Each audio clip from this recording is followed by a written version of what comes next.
Are you ready to break free from the doubts and limits holding you back? Welcome to Embrace Your Value, where therapy meets coaching to help you unlock your true worth and take control of your life. Hi, I'm Kristen, a trauma therapist dedicated to helping you heal, break old patterns, and reclaim your power.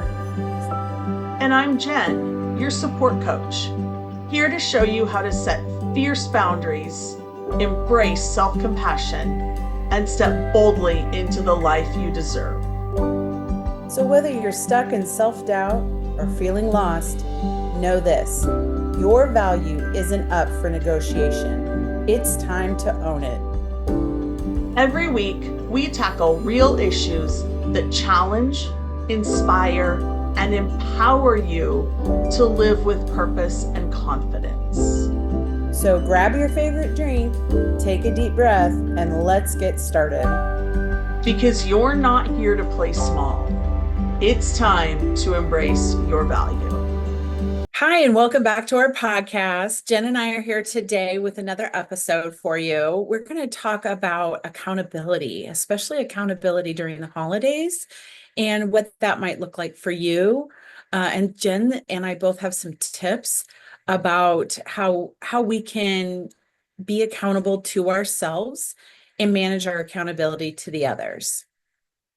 Yeah, looking forward to it. This is going to be a fun topic. Okay, well, Jen, I'm going to let you start since accountability is your thing. I'm going to start really basic and kind of broad, and it does connect to what we talked about in the last episode. So, what boundaries do you feel are most challenging to maintain during the holidays? Oh gosh, there could be a number of boundaries. That's a really good question. I think really the biggest boundary that's the most challenging is just reminding yourself of your value and your self-love. Like not letting people walk all over you. Making sure that, because it's a really hard time, right? We want to please everyone. We want to do things for people. We want everyone to like us and love us. But there is no reason to go into debt to buy people presents that don't need presents. Maybe they need you. Maybe they need your kind words. Maybe they need, that's a way you can hold yourself accountable. Just call someone and say, hey, the finances aren't here. You don't even have to explain yourself. That's the thing. You never have to explain yourself, but it could just be, I was thinking about you and it's Christmas. And I just want to make sure you know that I love you, that I think you're a great person, that I cherish the fact that you're in my life. You say it in your own way. I might say it that way, but you say it in your own way. But I think that's the toughest boundary for us to uphold during the holidays because we get caught up in it all. We get excited. We want to do all the things. But sometimes you just have to let that go and just say, I get to be enough in this way and honor yourself because you truly do deserve that. That's finding your self-worth, and that's the best gift you can give yourself during the holiday season. Yeah, what a great explanation. I think that what I see with my clients, especially with women across the board, is that we feel like we overdo, right? We want to make this Christmas the best Christmas. It's the one day of the year. And so we will go overboard. And some people just genuinely enjoy that, and that's great. But I love your idea of we don't have to buy presents. We can just be present, right? Just be in the moment, we are the presents, right? Just giving to your friends, giving to your family, saying I'm thinking about you. I do think that means more than any little trinket or anything. My family's been doing this for a long time because we're all adults. We only have one child, my child. I guess we have a couple more now, but forever it was just my child. And nobody gives any presents to the adults. We just give presents to the kids. And then we spend time together as a family, everybody that lives here in Kansas City. and we just hang out and we have a good time, and we don't make it about the presents, we make it about the family. Yeah. All about making memories. And that's, to me, that's the more important part of it all. Right. And I think people, like you said, get caught up in the memory is this perfect gift. And there, sometimes kids especially will have something that they want very specifically, and maybe that is a perfect gift for that year. But I don't know about you, Jen, but if I want something, I kind of just go out and get it as an adult. Well, So and that's just it. And honestly, do you remember everything you got as a kid during Christmas time or on your birthdays? Because I don't. I don't even know that I remember the big stuff. Like, I might remember 4 or 5 different things, but that's it. I yeah, don't remember what I got. I remember, and this is how old I am. I remember getting my first Walkman Okay. Yeah. and Yeah. in the 80s. And the first three tapes I got were like Michael Jackson and Madonna, maybe Duran Duran. So that's like one of those things that was such a big deal to me, Ah, because it was very new and innovative. And then I think a couple of years later I got like a CD player, and that was kind of cool. But that Walkman, boy, I just remember that. like I like yeah. I could see it in my mind today, opening Yep. all of that. Yeah, that's awesome. But we don't remember everything. Like, we don't, we don't need all of that. And so, yeah, I really feel like that whole self-love, self-care thing, that is the boundary to use, to go by. If you can't set any other boundaries during the holidays, set the boundary that you're going to take care of yourself and do the right things for you. Right. Well, that leads me into my next question for you, Jen, which is, how do you ensure that your needs, right, those boundaries that you're setting, that your needs remain a priority amidst all these family obligations and holiday chaos that we're talking about? Yes. And if you coach with me or you've worked with me or you know what I'm going to say, and it's okay. Self-reflection. You have to know yourself. That means taking time every day or several times a week and really evaluating what your life looks like. Like, I tell my clients all the time, evaluate how your day went. Look at it, think about it, write it down, voice it out. I don't care how you do it. Get it out, and then ask yourself what went well and what could have gone better. And the things that could have gone better, how would you have liked them to go? If you don't know those things, how do you know what you want it to really look like? So you have to do some evaluation. You have to really look at yourself. And I know that's hard. Don't get me wrong. I know that's hard. And if you're not in a place to do that yet, like you're not mentally there and emotionally there, start really small. Pick one thing that happened in your day and ask yourself how you could have made it better for you. What would have made that better? That's all you have to do. Just start there and work your way up to, this is what my day looked like, and this is really what I wanted it to look like. And it's okay to have days that are good, that, maybe nothing should have looked different. And it's okay to have days where, oh my gosh, everything could have gone differently. It's totally fine. It's how we learn. That's how we get the lessons. If we don't have those kinds of days, we just live in oblivion. And that's not healthy for anyone. So Right. that would be that's how you hold yourself accountable in that aspect, is figure out who you are and what you really want. Yeah. And I think what you're really talking about, Jen, is just managing your own expectations of what you think the day is going to look like. So, or the days, right? So as a busy single mom and owning my own business and trying to get other things launched and just doing my stuff, my day off is Friday. And so I pack everything that I can't do during the week into Friday. And what that means is I have this expectation that I'm going to get every single little thing done during that Friday. And I can get really agitated when I don't get it all done. So one thing I've learned to do with some self-reflection is to slow down, um, space the things that I'm scheduling for myself. So it's like all my self-care stuff. So it's like this kind of, it's like this hard place to be, or it's like I have all this self-care and then I just jam it all into one day. So I probably should spread it out a little bit. But I have this expectation that I get all of these things done. And if I can manage those appropriately and then space out things in between my appointments, then I have the expectation that I can get it all done and I don't feel like I failed or whatever at the end of the day when, oh my gosh, I missed something. For example, tomorrow I had a car appointment and then I ended up having a chance to move my hair appointment up. So I said, you know what? I'm going to sacrifice the car appointment for the hair appointment.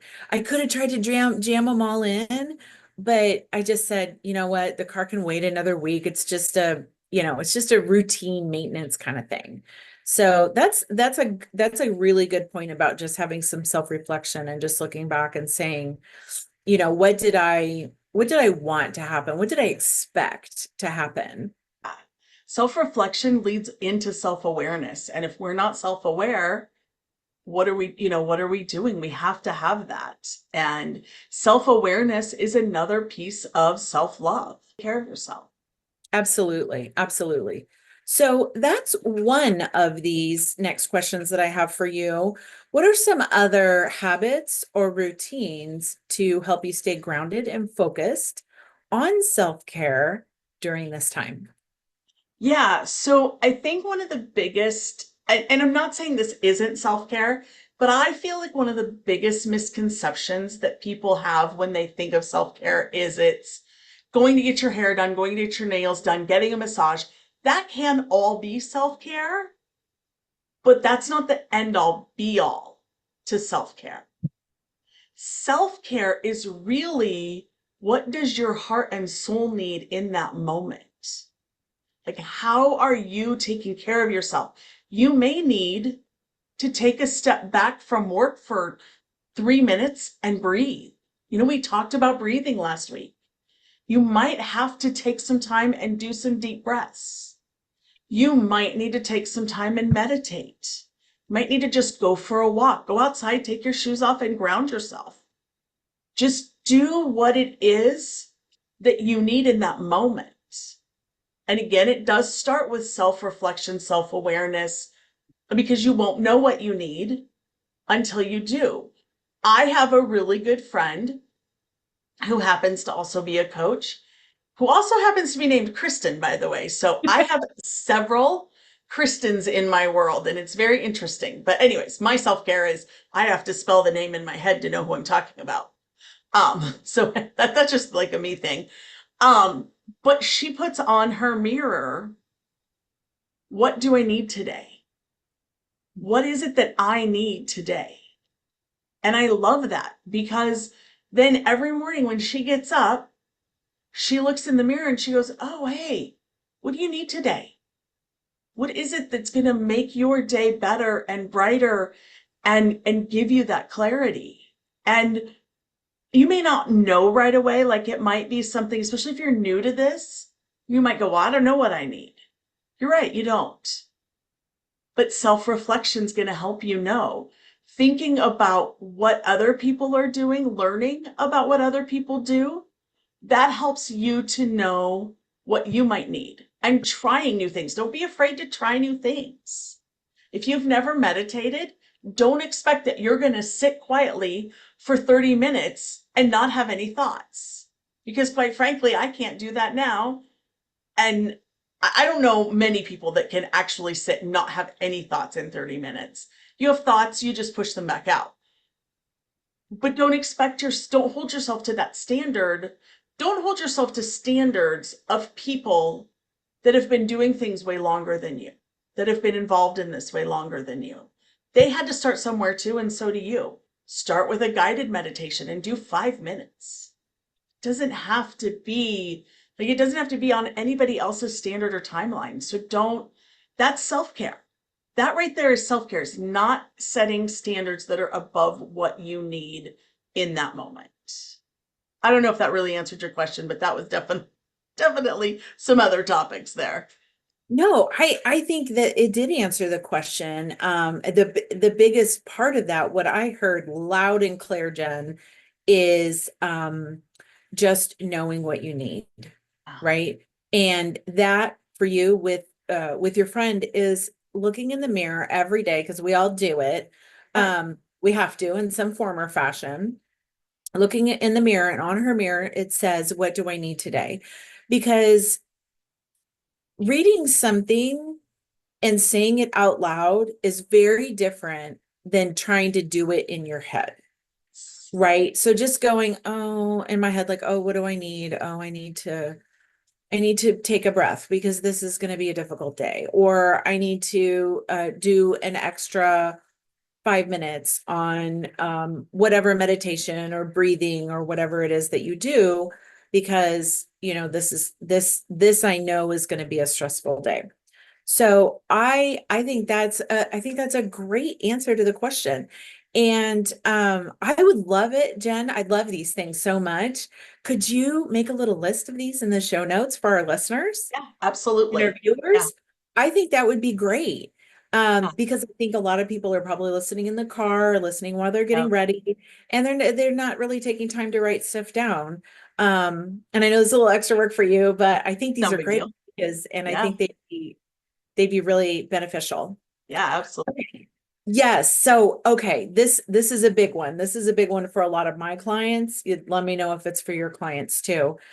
So, guilt. How do we manage guilt when we have to say or choose to say no to holiday invitations or requests? Yeah, guilt is a big thing. Guilt, especially, I mean, I think guys deal with it too, but especially for us women. It's been ingrained in us to take care of everybody and do everything. And so it's one of the things I talk with all the time with my clients about. And here's the thing, there's no quick fix to guilt as far as I know. There just isn't. So, again, you're just going to think I'm a broken record. But again, it comes back to awareness. You have to acknowledge that you're feeling guilty. If you don't acknowledge it, honestly, it's just another thing, and you know it so well, you just move right through it and you just live in it. You allow yourself to live in it. But if you can acknowledge and like stop and go, wait, Jen, like I talk to myself all the time, you guys. So if you guys don't talk to yourselves, you're really missing an important piece of self-care. And that is to just say your name out loud once in a while. It's really good for your brain to hear your voice talk to you. I don't know. It's a psychological thing and I don't know all the psychology behind it, but I do know it's good. And I'll just say, stop, Jen. You don't have to feel guilty about that. Or why are you feeling guilty? So this is another thing that I teach my clients, because sometimes guilt is there to teach us a lesson. There's something we need to learn out of it. And if there's a lesson, learn it. So if you told, let's say your mom said, I'm trying to think of some real life examples and nothing's coming up, but let's say your mom was like, I want you to bake the sweet potato casserole for Christmas dinner. And you're like, no, mom, I can't do it. I'm not doing it. And you walk away. And then you're feeling guilty about it. You're like, oh, I shouldn't have said that. I should just do it. It's not that big of a deal. I don't have too much on my plate. Well, acknowledge that. Do you actually have too much on your plate? Maybe you do. Maybe saying no was the right thing. Or did you burn it last year and everybody made fun of you and you don't want to relive that experience? Because that might not be the right reason to say no. You have an opportunity to number one, change that memory for everybody. I'm using a really vague and general example, but you could change that memory for everybody and you could prove you can do it. You're proving it to yourself and you're proving it to others. Not that I think you ever have to prove anything to others, but I like to prove to myself that I'm worthy of things, that I can do these things, that I can change the narrative on something just by doing it. So it's almost like it's a challenge.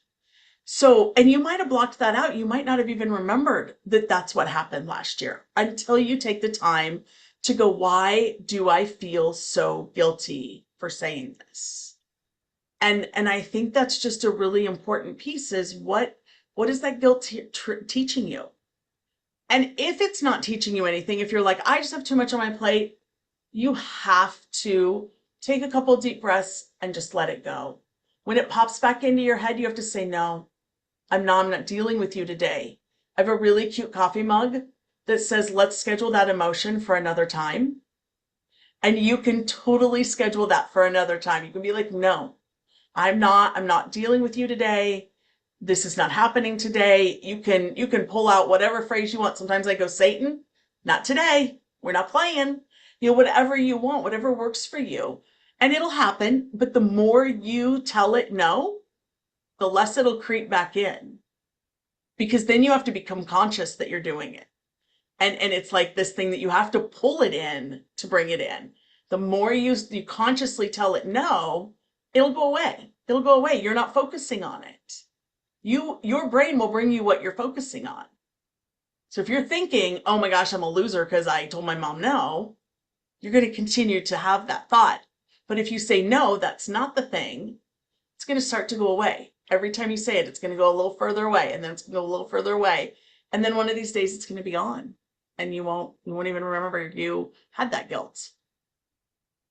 Yeah, that's a really great way to look at it from that sort of cerebral or thought process way. And while you were talking, I started having all these thoughts about how do we know when we feel guilty? And so one thing I like to do with clients is like not only some self-reflection about what's happening in your mind, but these feelings, they generally create some kind of physical sensation in our body. And so you also need to check in with yourself and say, when I feel guilt, what does that feel like in my body? It might be a knot in your stomach. It might be your heart starts beating fast. It may feel like a threat. It may feel like you failed. And so knowing that is going to go a long way to helping you sort of do a lot of the things that you're talking about. First, we have to realize that we feel guilty. We have to just know what that feels like. And then when we have that physical sensation, because our body knows before our brain does really what's going on with our emotions. So as soon as we have that sensation, then we just start in with all these questions like, hey, what's this really about? You know, is this really that I don't have enough time? Is this that I, like you said, you know, maybe I burned the casserole last year and I put it out in my mind because it really affected me in a negative way. So checking in with your body along with checking in with your mind so that you could start to recognize, because my experience with clients has been that that they may know the verbal or the mental part of the emotions. They don't necessarily know the feelings. And so there isn't that chance, like we talked about breathing, right? Giving yourself that chance to say, okay, I'm starting to feel an emotion. And maybe we just say, I'm not doing that today. Or we say, I need to take care of this right now before it builds. And I'm going to breathe, or I'm going to meditate, or I'm going to take a walk, or I'm going to relax, or maybe I'm going to phone a friend, or you know, whatever it is. So I love the putting together of these two things for sure. So I have another question, and it's sort of related to this. We talked about how like you can stay accountable to yourself with self-reflection. Um, but I wanted to talk about, and this directly affects your accountability part, which is when seasonal stress or guilt tempts you to revert to old patterns. Patterns like overcommitting, which is some of what you talked about, and people pleasing. Absolutely. And honestly, I would tell anybody in that situation, if you know that you have those tendencies and you know that could be an issue, find help. Find someone who will hold you accountable, who you can turn to when you start to feel that way, and ask them to support you. Ask them to hear you out. Ask them to be the go-to person if you can't tell someone, like if you always people please with your mom. Moms are an easy example, so I don't mean to pick on moms. Um, but if you always find yourself caving into your mom, maybe you ask a sibling to help steer the conversation a little differently. When your mom is like, "Oh, I need you to do this, this, and this," maybe you ask a sibling to step in and say, "Hey, can you kind of like take it off the plate for me? Can you kind of come in and ask?" It's okay to ask them to save you in that moment. Be like, "Oh, mom, I've already got that covered for her. She didn't have to worry about that. You know, that's already taken care of, or we don't need to deal with that right now, or you know, mom, let's let this go," and let them come in and help with that. There's nothing wrong with that. The other thing is again, just knowing that you need to take a step back. So when you start to feel like your mom is you know there and she's just coming at you and coming at you and you're like, "Oh, I just have to say yes to get her to be quiet," then take a step back and just take a deep breath and say, "Mom, I love all those ideas. I'm going to need some time to think about which one is most important and which one I can get on board with." And if she gets mad, that's on her. You are not here to control other people's emotions. You are not here to make them happy all the time. If you make someone mad, that's actually on them. It's not at all on you. Unless you're like, you know, hitting them or doing something that you do need to apologize to them for. That's a different subject. But we're talking about you trying to just keep everybody happy. It's not your job in this life. It's actually your job to keep you happy and safe. It's their job to keep them happy and safe. So if they own it a different way, it's totally on them. And you get to just say, again, it takes practice, it's not easy, but you get to just say, "No, I don't have to own that. I don't have to deal with that." And if they're nasty to you, leave. Don't put up with it. You are nobody's verbal punching bag. Do not put up with it because it's not for you. Yes, what a fantastic way to a real world example of what people pleasing looks like. My phrase that my clients hear me say over and over is, "Well, that sounds like a them problem," or "That sounds like a you problem." And we can only control our own problems and what we're doing to contribute to the situation. So those are some really great examples to reflect in on yourself and say, what's my part in this? And what's other people's parts? And what are the things that I can control? Because when we're trying to people please, that is a form of trying to control other people's emotions. And whether we want to admit it or not, there's a manipulation piece to it because we're not being our authentic self. We're not showing people who we really are, and we're not giving them the opportunity to see us, right? We're Yeah. we're too busy worrying about rejection to give these people in our life the opportunity to see who we are authentically, and so that we can feel good, right? Again, we're not here to please other people. We're here to take care of ourselves. Again, like you said, Jen, don't be an asshole. Sorry for the cussing, but Oh like yeah. that's the biggest example. Just don't be an asshole, right? And then everything you do is good. And the other thing I want to tie this into is our values.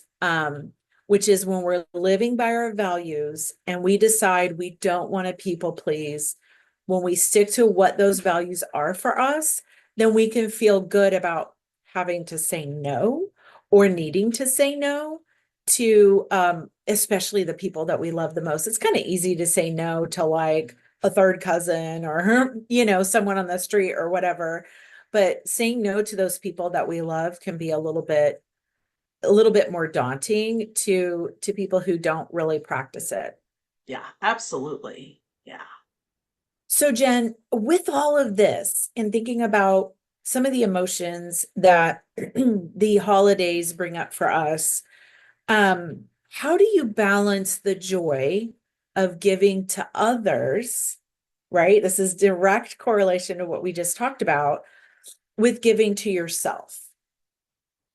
Yeah. So I will say this is a great question because as someone whose love language is giving gifts, that is my love language. My love language out is giving gifts. My love language in is words of affirmation. So, as someone who loves to give gifts, that does bring me joy.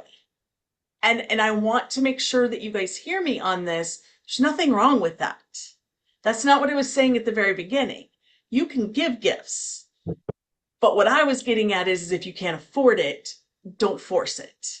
So, if that's the case, make something. Do something that you can do if you love to give gifts. For me to see joy on someone else's face because I handed them a gift is that's all I need out of it. That is absolutely 100% of it. Um, so that's just amazing. I can't even express that. Um, but if that's not your love language, that's okay too.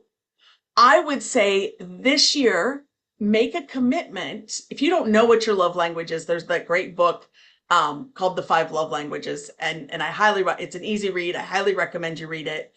Um, and find out what your love language is, and try to make this holiday season about your love language. So if your love language is giving words of affirmation, tell people how much they mean to you.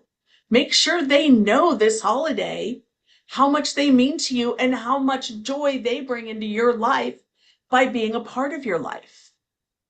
That's a great way to give yourself the gift of joy and give them the gift of joy.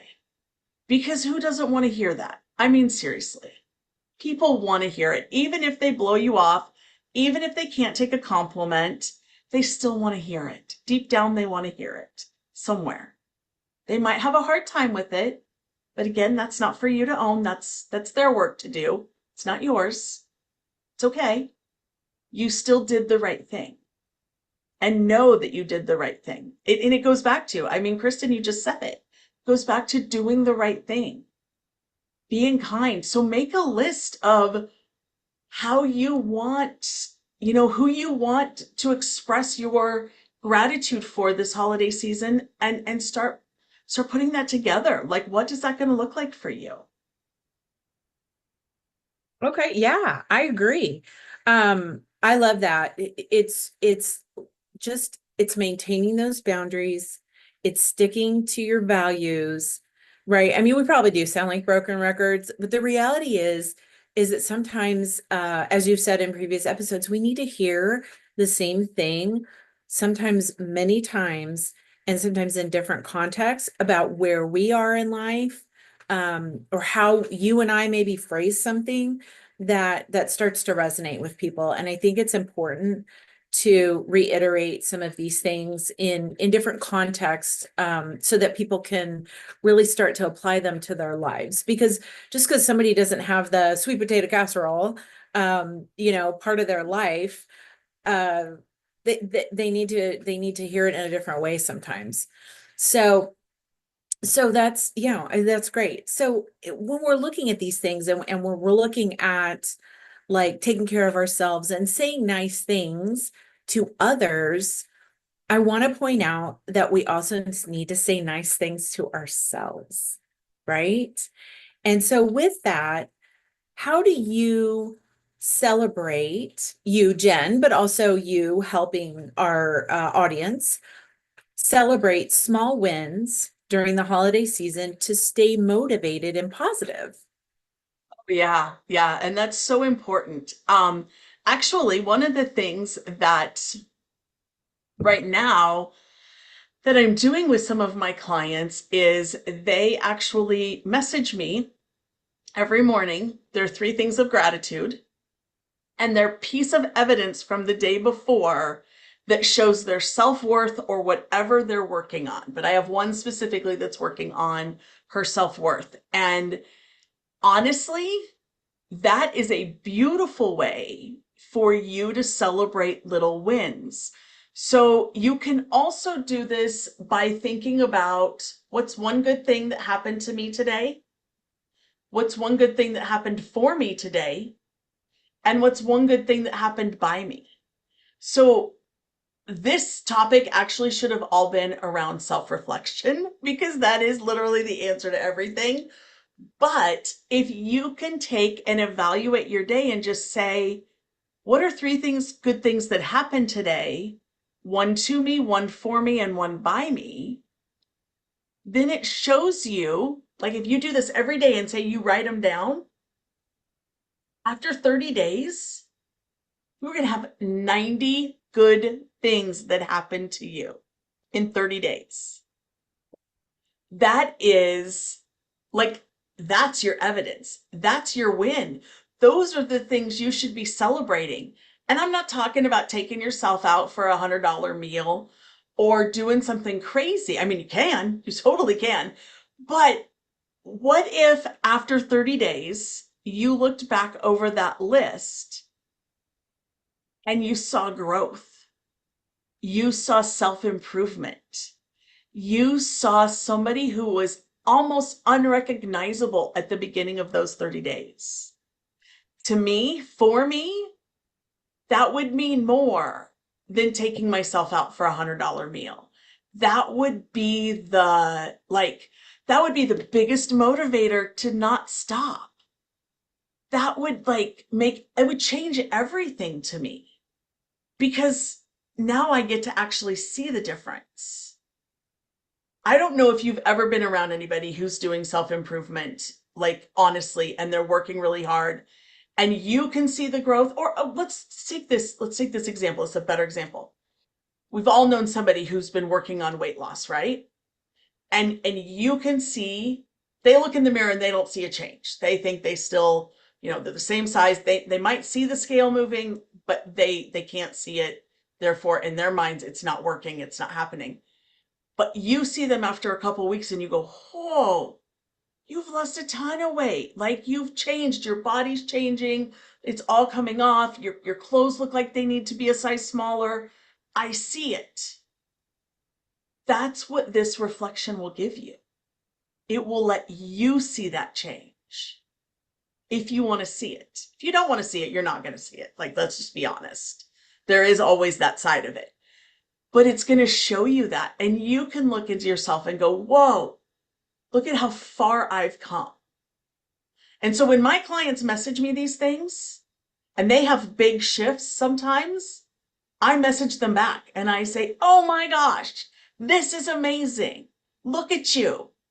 And so hopefully then that helps them see it and that helps them go and keeps them motivated.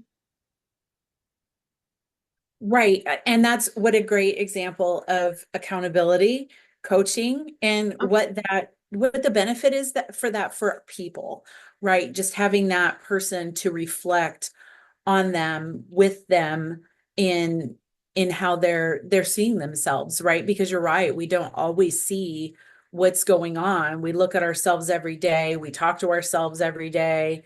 So we're not always seeing the needle move on change. So that's one of the examples of what my next question is for you, which is systems or reminders, practice systems being practices or reminders, like journaling, affirmations, or check-ins that help you stay on track with self-care. Do you have any more examples of those for us, Jen? Oh gosh. You know, the only other one, and it kind of goes along with all of it, but is really just tracking what you're doing. So if you're journaling every day, like tracking that you're doing it, tracking that um, you're doing your morning routine, just kind of keeping track of it. And again, I love the reward system idea. So, sometimes I will do this and I always encourage my clients. I'll get a tracker, I'll get stickers. So I love stickers. I'm a girl that loves anything stickery. So I get stickers and then I put them on my tracker. And then when I get so many, I get to have a reward, whatever that is.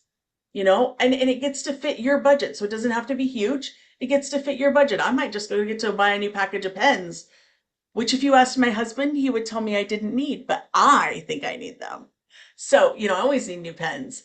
Um, so it just gets to be something fun that you get to do. But journaling, all that, I mean, all of that is so important, so good. It's what holds us accountable. And that's your self-care, self-love is just treat yours here. For the women listening, I'll give you the men's side in a minute, but for the women listening, treat yourself like the queen that you are and that everyone else should be treating you. Because here's the thing, we teach others how to treat us. So if you talk down to yourself, if you treat yourself poorly, if you don't show up with your best self presentable, you're teaching other people that it's okay to treat you that way. And men, you're the king. It's the same principle. Treat yourself like the king that you are. You are fully deserving of, I have a friend group and we call ourselves the queens, and it's the queenhood or queendom, whatever you want to say. And do that because we walk around calling each other queen. And there's nothing more empowering than when you look at yourself in the mirror and you go, hey, queen, you got this. There's your self love right there. Absolutely. And that's a nice encapsulation or way to, kind of put it all together, is that you gave some really good examples of ways you can talk to yourself, that you can teach other people how to talk to you and how to treat you. Um, I love the idea of the accountability of the sticker chart. I think what I generally have people do just on a super, super simple basis is just date it. Like if you're doing a journal, like just date the journal. And then you can see, first of all, it does two things, right? One, it shows accountability for how often you're doing it, but also you can look back after 3 months, 6 months, a year, whatever it is, and say, oh my gosh, that's where I was. And look where I am now. Yeah. Yeah. And for a long time, I didn't date my therapy notes that I was doing because I handwrite them because I'm old fashioned. And I was getting so like agitated because I'm like, oh my gosh, I don't remember when this thing happened. But now that I started dating him, it's like, okay, well, look at where we started and look at where we are and look how much progress you've made. Because again, you're living with yourself every single day, where I see you once a week or once every 2 weeks, and I can see those big changes, right? And I can be that reflection for them and that mirror so that they can see in real time how much they've grown and how much they've changed. Yeah. So, yeah, I mean, I think all of those things are just very true. They align with coaching, with accountability. They align with the therapeutic process that I use with people. Yeah, and I think all of this is very, very important to remember as we're moving into the holiday season and moving through the holiday season with Thanksgiving and Christmas being so close together, that we can manage ourselves and we can do our self-care and we can take care of us so we can take care of other people. Absolutely. And this is the thing, it doesn't have to just last through the holiday season. Take this into the new year. Make this the thing that you're going to go into 2025 with, and you're going to be like, I got a head start. And now I'm going to continue this. This might be the one real thing you work on in 2025 is self-reflection, self-awareness, and knowing what you truly want out of life and what you truly deserve out of life.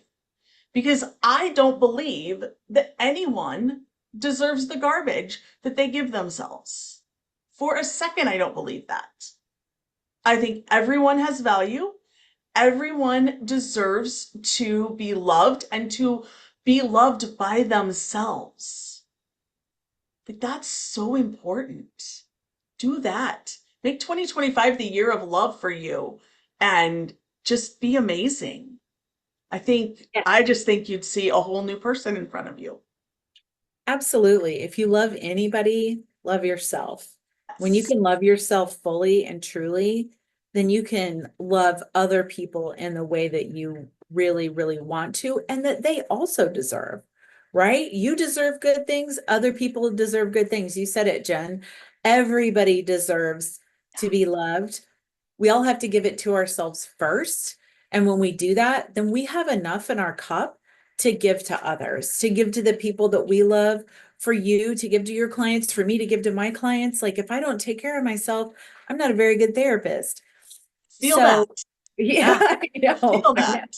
When I'm feeling a little raggedy, it's like, okay, I gotta get it together because other people are counting on me. Exactly. So yeah, I mean, I love this. Let's carry it into 2025. Absolutely. Make that the year of just loving yourself and loving on yourself. That's another one of your good phrases, Jen, is just loving on yourself. Yes, yes. And if you guys need help with any of this, reach out. Always in the show notes, we put ways to not only get in touch with each one of us, but we have a joint email. And I don't know about Kristen, but I actually do go check it every day. I just have it on my phone and I just go in and look and see if there's anything for us. So go in and email us. It's not, I mean, it's there for you guys. We set it up for you guys. We don't use it for anything else.